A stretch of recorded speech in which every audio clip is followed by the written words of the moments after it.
정상적인 그리스도인의 삶에도 이 고난이 있습니다.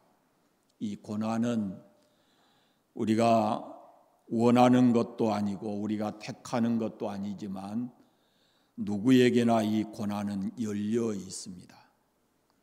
언제 올지 모릅니다.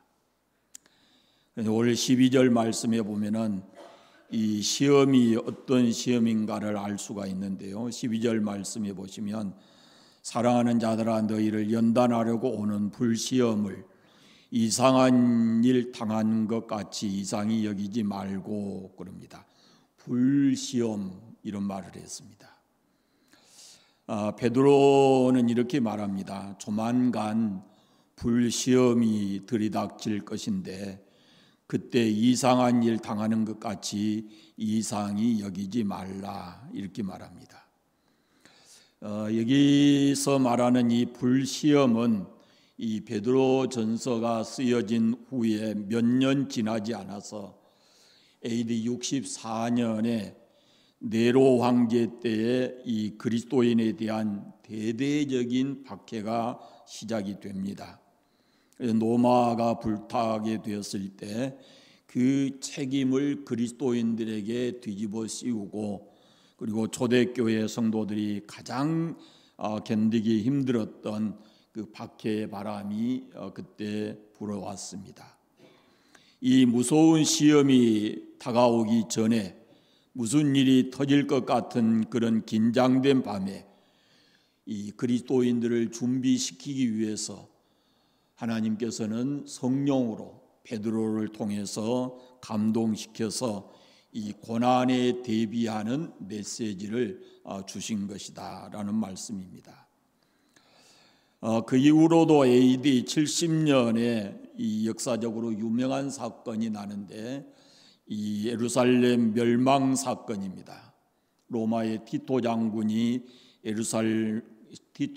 의해서 예루살렘이 이렇게 무너지고 이스라엘 백성들이 로마의 포로로 끌려가게 되었습니다.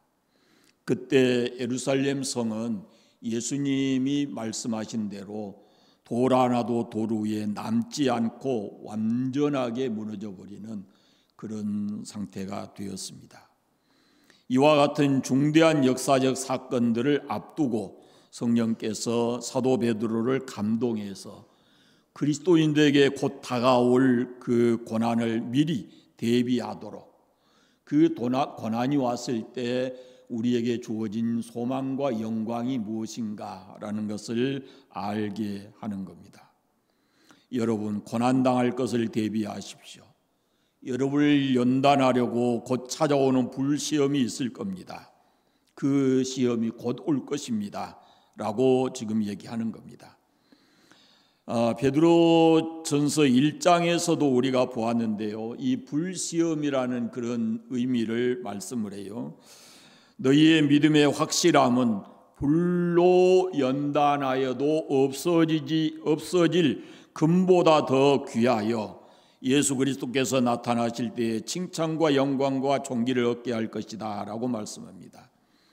여기서 말하는 불이 어떤 도구로 쓰여지는 겁니다.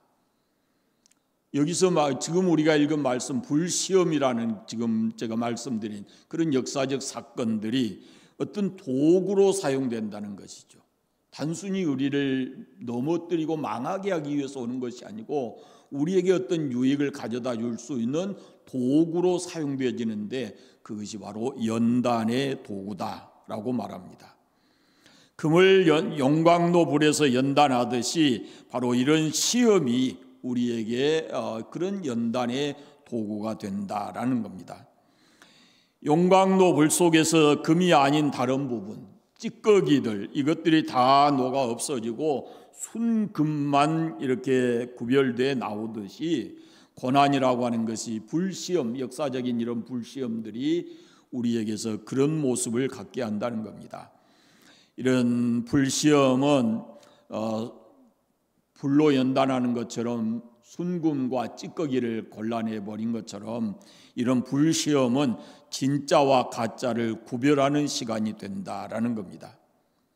이런 핍박이 오게 되면 이런 고난이 닥쳐오게 되면은 그 고난 앞에서 그리스도인이라고 옷 입고 살았던 사람들이 그 진정으로 그 옷을 끝까지 지키지 못하고 그 옷을 벗어내 던져버리는 그런 안타까운 모습도 볼 수가 있다라는 것이죠. 고난은 그리스도인들을 순화시킵니다. 보다 더 주님 앞에 겸손하게 만드는 겁니다. 어떤 의미에서, 그런 의미에서 이 고난이라고 하는 것은 우리에게 은총일 수 있고 우리의 신앙을 더욱 견고하게 만들어주는 도구가 되어지는 겁니다. 욥기 23장에서 욥이 이렇게 고백합니다. 나의 가는 길을 오직 그가 아시나니 그가 나를 단련하신 후에는 내가 정금같이 나오리라. 하나님은 우리의 길을 다 아십니다. 우리의 가는 길을 다 아십니다. 고난의 용광로 속에서 우리의 삶과 믿음과 인격이 이렇게 훈련되고 재련되고 순수해진다라는 것이죠. 그래서 우리에게는 정상적인 그리스도인의 삶을 살아가는 사람들에게도 나태해지지 않고 또 다른 잘못된 길을 걷지 않게 하기 위해서 때로는 우리가 이해할 수 없고 받아들이기 싫은 그런 고난의 삶이 우리에게 주어지기도 한다라는 말씀입니다. 우리가 예수 그리스도 안에서 하나님의 택하심을 받고 구원받은 하나님의 자녀임에도 불구하고 우리에게도 고난이라는 것이 열려져 있습니다. 때로 그 시험은 격렬한 불시험일 수가 있는 것입니다. 불시험 속에서 불시험 속에도 하나님의 뜻, 하나님의 경륜이 들어있다라는 것을 우리가 잊지 않아야 됩니다. 그 길은 연단의 길이고 순수해지는 길이고 더 나아가서는 이 길은 오늘 말씀해 보면은 영광으로 통하는 통로와 같습니다. 여러분, 우리에게 고난이 왔습니다. 어떻게 해야 될까요? 내 삶에 고난이 왔어요. 어떻게 해야 돼요? 예수 믿는다는 것 때문에 고난이 왔어요. 13절 말씀해 보십시오. 오히려 너희가 그리스도의 고난에 참여하는 것으로 즐거워하라. 이는 그의 영광을 나타내실 때에 너희로 즐거워하고 기뻐하게 하려 함이라. 아멘. 이 베드로전서에 보면은 이 가장 많이 나타나는 말이 있어요. 단어가. 그게 뭐냐면 고난이라는 말이에요. 그리고 즐거워하라, 기뻐하라 이런 말이고 또 하나가 소망이라는 말이에요. 이 세 개의 고리를 우리와 연결을 시켜 보십시오, 여러분. 고난과 기쁨, 고난과 소망, 이것이 서로 이런 낱말들이 서로 어떤 연관성이 있을 것인가라는 것을 생각해 보십시오.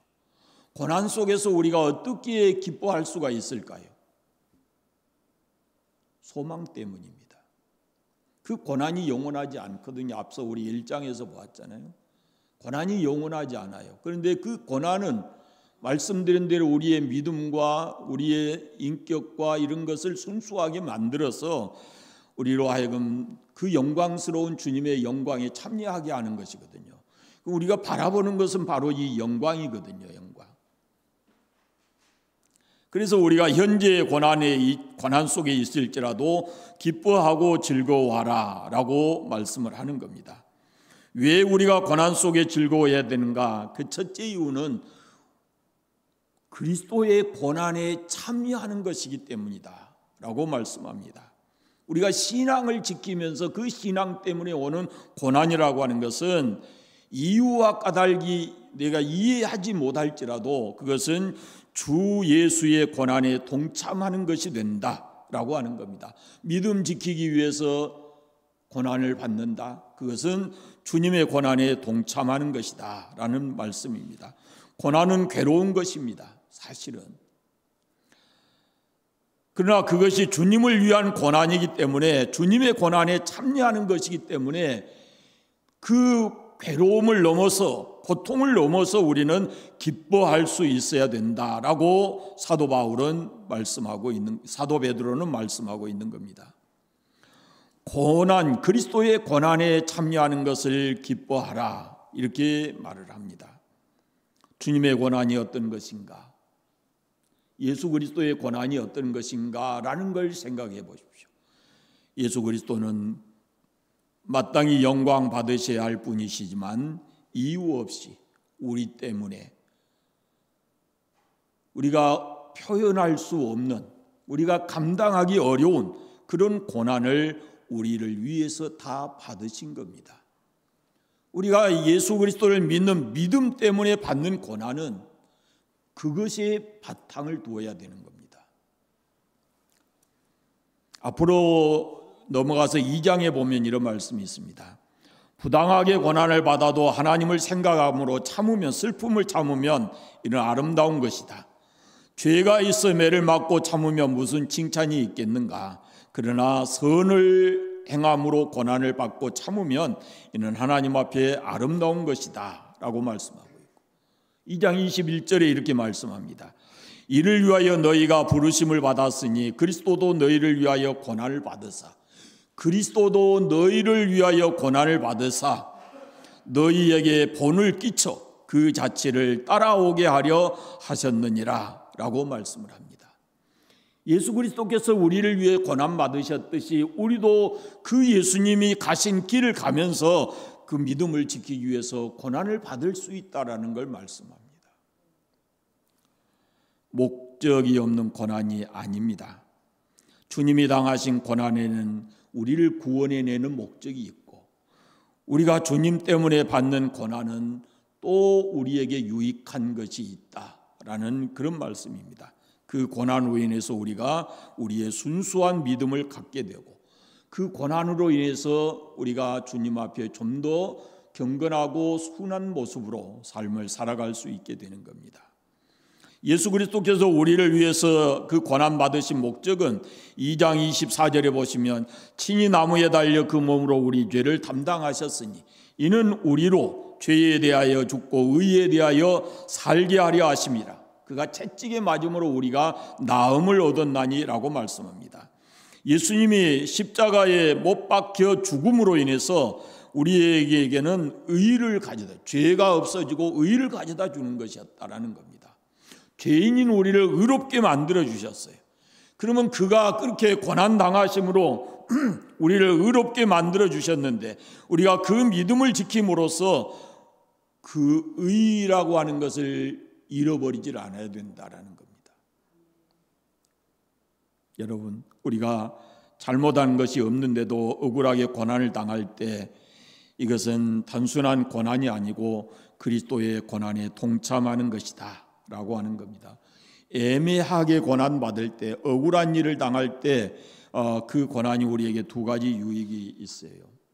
억울한 일을 당하면서 고난을 당하면 그때 주님의 심정을 알지요. 전혀 그런 고난을 받으실 수 있는 그런 분이 아닌데 우리 때문에 그 고난 당하셨으니까 주님의 심정을 알게 되고, 그리고 또 하나는 주님과 좀 더 깊은 교제를 나누게 되는 겁니다.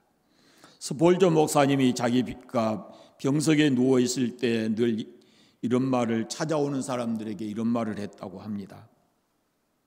물론 아프지요, 고통스럽습니다. 그러나 제 고통보다 주님은 저에게 더 가까이 계십니다 라고 얘기했다는 거죠. 우리가 고난당하고 고통스러운 모습이 되면 주님이 우리가 느끼기로는 주님이 멀리 계신 것처럼 느껴지지만 그때가 훨씬 더 주님은 우리에게 가까이 다가와 계신다라는 것을 스폴저 목사님이 말씀합니다.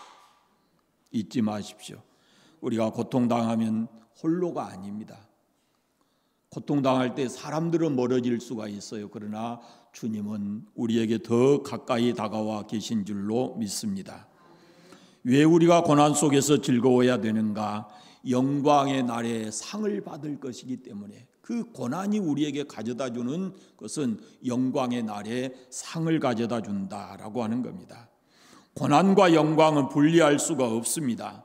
예수님이 십자가 없는 부활은 없는 겁니다. 고난이 없는 영광은 있지를 못합니다. 그런데 우리는 영광은 바라면서도 고난은 받기를 원치 않습니다. 13절 말씀을 보십시오. 오히려 너희가 그리스도의 고난에 참여하는 것으로 즐거워하라. 이는 그의 영광을 나타내실 때에 너희로 즐거워하고 기뻐하게 하려 함이라 라고 말씀합니다. 이 말씀은 지금 고난을 받고 있는 사람들에게 장차 그 주님의 영광이 나타날 때에 그 영광 속에서 주어질 그런 약속, 이걸 말씀하고 있어요.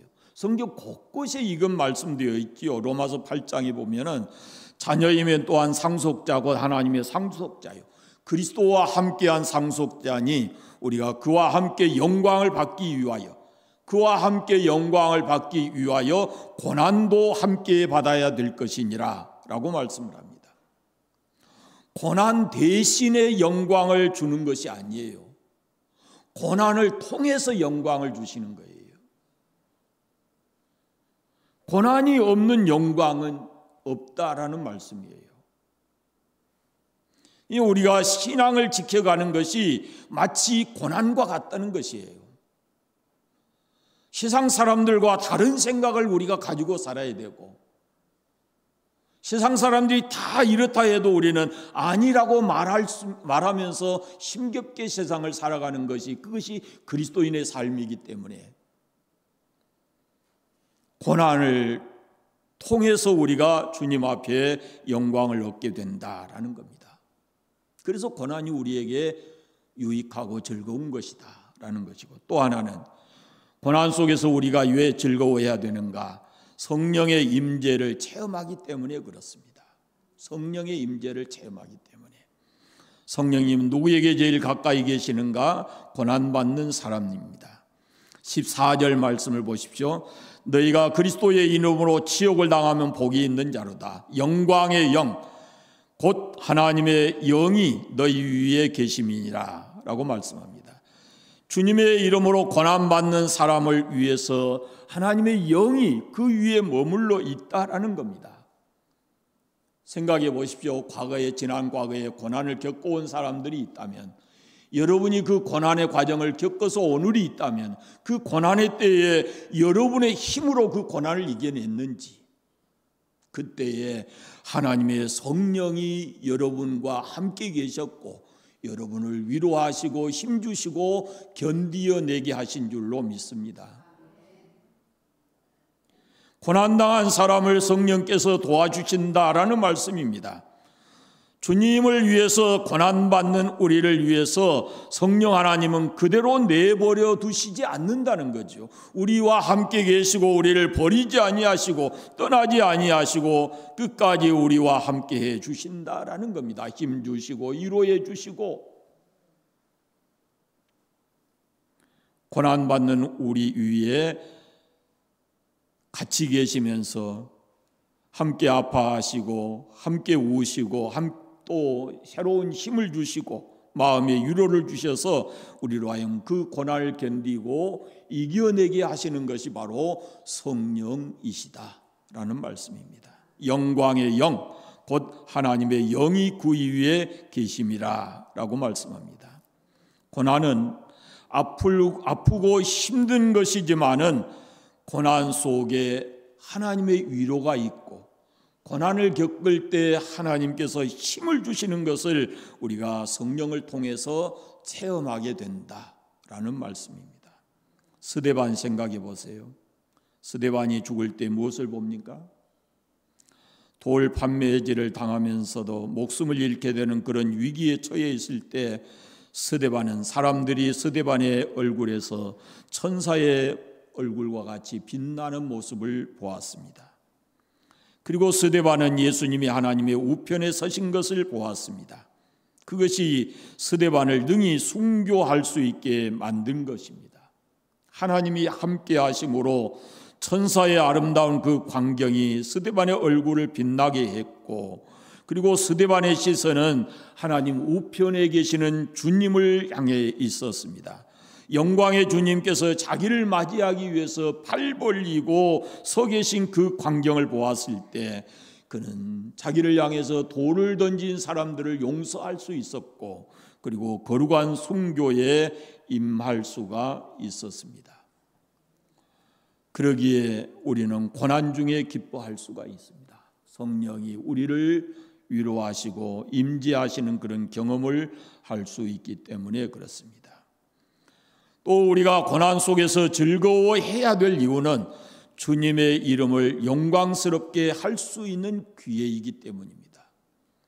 고난과 시련의 때에 주님의 이름을 영광스럽게 할 수 있는 기회가 됩니다. 16절 말씀 보십시오. 만일 그리스도인으로 고난을 받으면 부끄러워하지 말고 도리어 그 이름으로 하나님께 영광을 돌리라. 고난이 오면 주님의 이름으로 그리스도의 이름으로 하나님께 영광을 돌리라 라고 말씀합니다. 그리스도인이라는 말이요, 이 그리스도인이라는 말이 성경에 보면 3번 나오는데요, 그 2번은 사도행전에가 나오고 이제 또 한 번은 오늘 베드로전서에가 나오는데, 사도행전 11장 26절에 보면은 안디옥에서 그리스도인이라는 말이 처음 주어집니다. 스스로 예수 믿는 사람 스스로 우리는 그리스도인이다 이렇게 말하지 않고 예수 믿지 않는 사람들이 예수 믿는 사람을 그리스도인이라고 그렇게 불렀습니다. 그 이유가 무엇이냐면은 그 사람들은 모임 자체가 예수님 중심이고 모이면 예수님 이야기하고 모이면 예수님을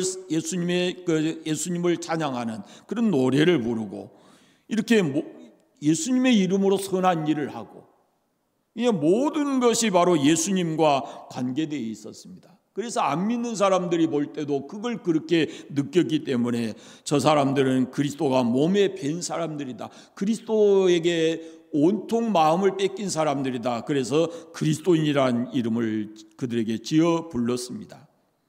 그리스도를 그 모든 삶을 통해서 드러내기 때문에. 사도행전 26장에 보면은 아그리빠가 바울에게 이런 말을 합니다.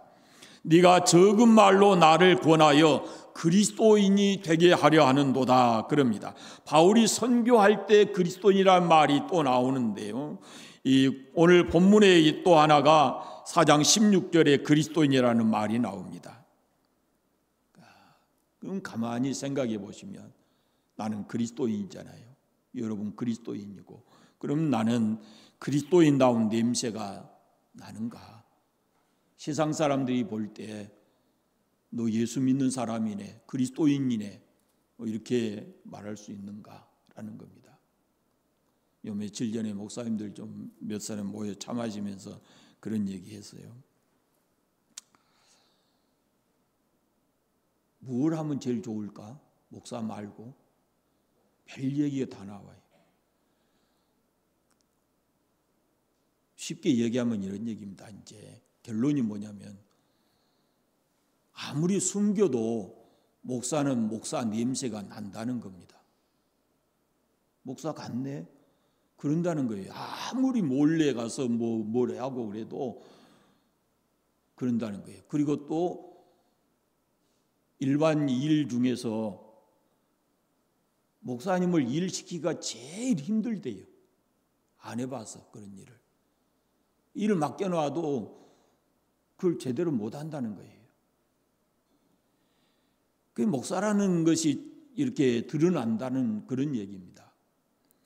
가만히 생각해 보십시오. 우리가 우리의 입술로 나는 그리스도인입니다 말하기 전에 내가 내 삶을 통해서 나는 그리스도인이다 라고 세상 사람들에게 이렇게 보여질 수 있는 부분이 있는가? 흔히 돌아오는 말이 뭐냐면은 저건 예수 믿는다면서 저렇게 말하는 것 좀 보라고. 이렇게 되면 안 되잖아요.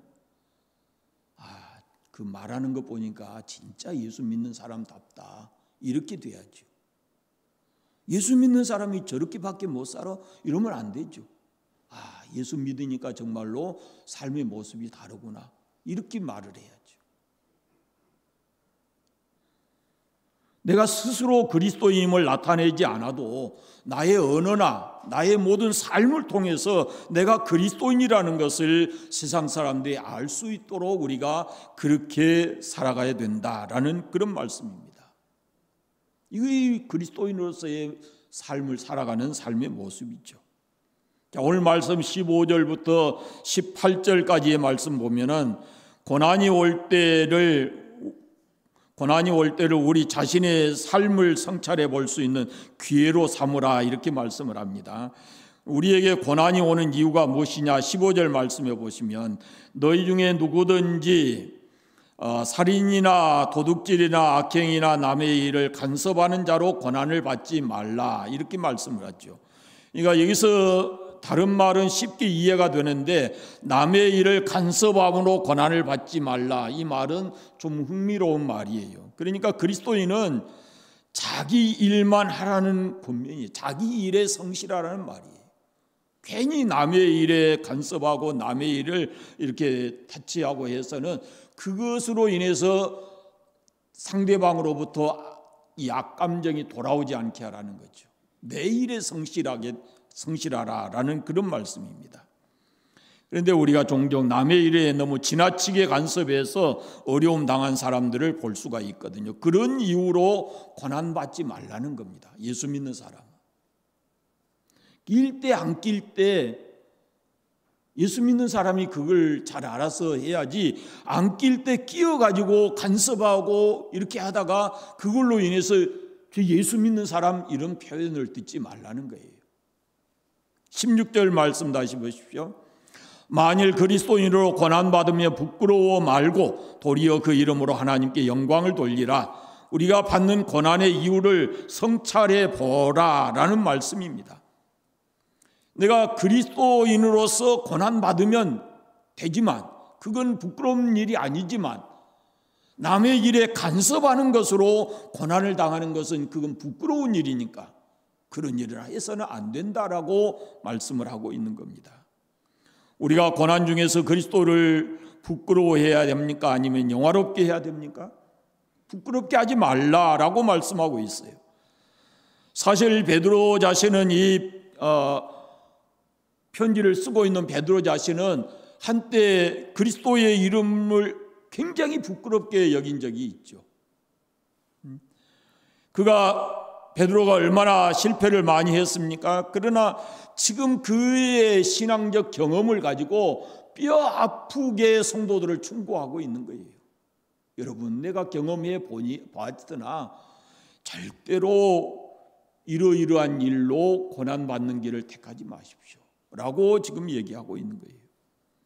고난을 전도의 기회로 삼으라 이렇게 말씀합니다. 17절 말씀해 보시면요, 하나님의 집에서 심판이 시작할 때가 되었나니 만일 우리에게 먼저 하면 하나님의 복음을 순종하지 아니하는 자들의 그 마지막은 어떠하며 그랬습니다. 우리가 바울과 실라가 감옥에 갇혀서 있을 때도 그는 그 밤에 의도적으로 복음 전하는 것이 아니었어요. 그들이 그 상황에서도 찬송하고 기도함으로 인해서 복음 전할 수 있는 기회가 주어졌고 담대하게 주 예수를 믿어라 그리하면 너와 내 집이 구원 얻는다라고 복음을 전할 수 있는 기회가 주어졌죠. 고난의 때는 우리 자신을 주님께 더 드려야 됩니다. 19절 말씀 보십시오. 그러므로 하나님의 뜻대로 고난을 받은 자들은 또한 선을 행하는 가운데 그 영혼을 미쁘신 창조주께 의탁할지어다 라고 말씀합니다. 잘못해서가 아니라 주님의 이름 때문에 고난을 받은 자들이 어떻게 해야 되는가? 첫째, 선을 행해야 합니다. 로마서 12장에 보면은 악에게 지지 말고 선으로 악을 이기라 말씀합니다. 악을 선으로 이기라고 말씀합니다. 억울하게 고난을 받았을 때 거기에 더 악하게 대항하지 말고 억울한 고난을 받았을 때도 선으로 그것을 대하라 라고 말씀합니다. 두 번째는 우리의 영혼을 하나님께 의탁하라고 말씀합니다. 19절 말씀에 기록되어 있는 것이죠. 그 영혼을 미쁘신 창조주께 의탁할지어다. 왜요? 그들이 혹시 우리를 죽일 수도 있기 때문입니다. 스데반처럼. 사도 베드로도 이것을 예감을 했습니다. 육체의 죽임을 당할 수도 있습니다. 그래서 베드로는 순교를 당하면서 박해당하는 그 고난의 현장에서 그리스도인들에게 말합니다. 선을 행하면서 혹시 육체의 죽임을 당할지라도 내 영혼을 미쁘신 주님께 의탁하라 라고 말씀하고 있습니다. 예수님이 이에 대한 모본이시죠. 십자가에 돌아가시면서 아버지, 내 영혼을 아버지 손에 부탁합니다 라고 했고, 스데반도 주여 내 영혼을 받으시옵소서, 내 영혼을 아버지 손에 부탁합니다 라고 했죠. 우리도 죽을 때 이를 갈고 가기 싫어하지 말고 죽을 때 하나님 내 영혼을 아버지 손에 부탁합니다 라고 말할 수 있는 그런 신앙이 우리 속에 다져져 있기를 바랍니다. 하나님은 미쁘신 분입니다. 하나님은 신실하신 분입니다. 우리가 무엇을 의탁하게 되면 그 의탁을 받아주시는 하나님이신 것을 믿고 끝까지 신앙 잘 지키면서 고난이 닥쳐올지라도 반드시 주 예수님이 십자가 붙들고 믿음으로 승리하는 삶을 사시기를 바랍니다. 기도하겠습니다. 감사합니다. 하나님 아버지, 사도 베드로를 통해서 우리가 이 땅에서 고난당할 때 어떤 자세로 어떻게 대해야 할 것인가 말씀을 통해서 들었습니다. 아버지, 고난이 없기를 우리가 바라지만 고난이 왔을 때 하나님 우리가 준비되어 있게 해주시기를 원하옵고 기도합니다. 믿음으로 이기게 하시고 승리할 수 있도록 은혜 베풀어 주시옵소서. 자비하신 아버지, 지금 고난 속에 있는 자들 성령 하나님께서 함께 계시고 위로하시고 힘주셔서 그 고난을 잘 견디어내고 승리하게 해주시기를 간절히 원하옵고 기도합니다. 우리가 하루하루 살아가는 동안에 주의 성령님과 함께 주님이 도우시는 은혜 속에서 살아가는 삶이 되게 하여 주시옵소서. 늘 감사하고 찬송하면서 그리스도인다운 모습으로 살아가게 해주시기를 간절히 원하옵고 예수님 이름으로 기도드립니다. 아멘.